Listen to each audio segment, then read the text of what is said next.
Deal نہ کرتے تو آپ نے ہرمز بند رہتی، بمباری ہفتوں اور مہینوں جاری رہتی۔ ہم چاہتے ہیں ایران ایٹمی ہتھیار نہ رکھے۔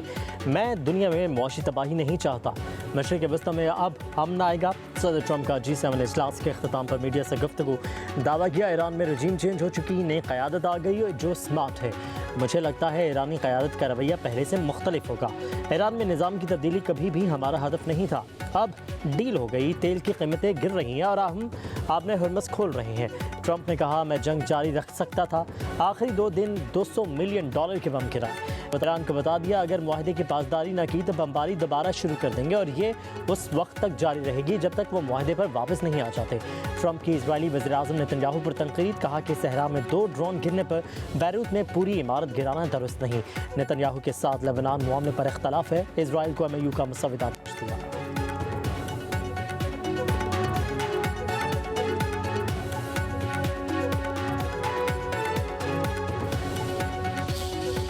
صدر ٹرمپ نے G7 اجلاس میں پاکستان کی تعریفوں کے پل باندھ دیے۔ بولے تاریخی معاہدے میں پاکستان کا بہت بڑا ہاتھ ہے۔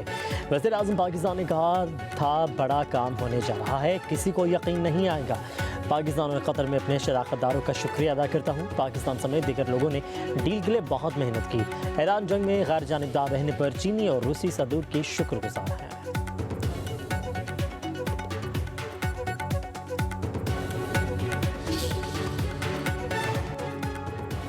ایران امریکہ یادداشت پر دستخط کی تقریب میں شرکت کے لیے پاکستانی وفد سوئٹزرلینڈ پہنچ گیا۔ سفارتی ذرائع کے مطابق سیکرٹری خارجہ آمنہ بلوچ کی قیادت میں پاکستانی وفد سوئٹزرلینڈ پہنچا۔ وزیر اعظم شہباز شریف، نائب وزیر اعظم اور دیگر سینئر حکام آج صبح سوئٹزرلینڈ کے لیے روانہ ہوں گے۔ مفاہمتی یادداشت پر باضابطہ دستخط کی تقریب 19 جون کو شہر برگر اسٹاک میں ہوگی۔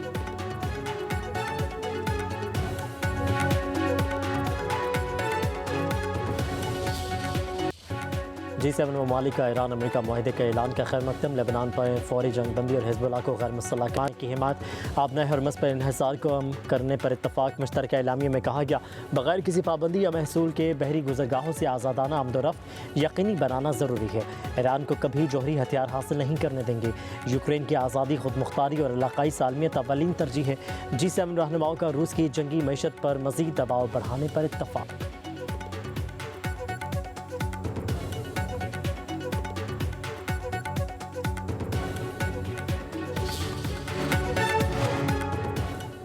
امریکہ ایران معاہدے کے بعد تیل کی قیمتوں میں مسلسل کمی۔ امریکی خام تیل کی قیمت $4.8 کی ریکارڈ کمی کے ساتھ $75.9 فی بیرل ہو گئی۔ برطانوی خام تیل $4.2 کمی کے ساتھ $78.9 فی بیرل ہو گئے۔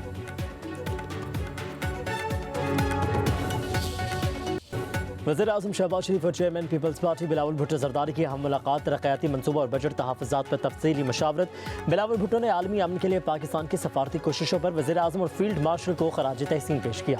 ذرائع کے مطابق ملاقات کے دوران بجٹ پر پیپلز پارٹی کے تحفظات پر بات چیت۔ پیپلز پارٹی کے وفد نے ترقیاتی بجٹ میں شامل 750 ارب روپے کی اسکیموں پر تحفظات سے آگاہ کیا۔ وزیر اعظم نے وفاق و صوبوں کے درمیان مؤثر رابطہ کاری اور باہمی تعاون کو قومی ترقی کے لیے ناگزیر قرار دیا۔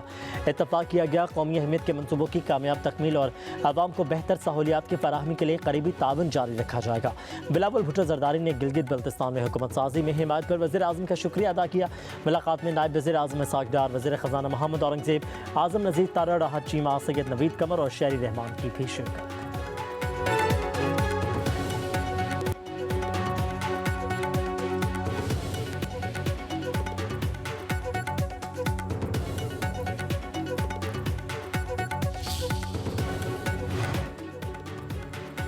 پاکستان تحریک انصاف حکومت سے مذاکرات کے لیے تیار۔ بیرسٹر گوہر کا کہنا ہے وزیر اعظم کی پیشکش کو خوش آمدید کہتے ہیں۔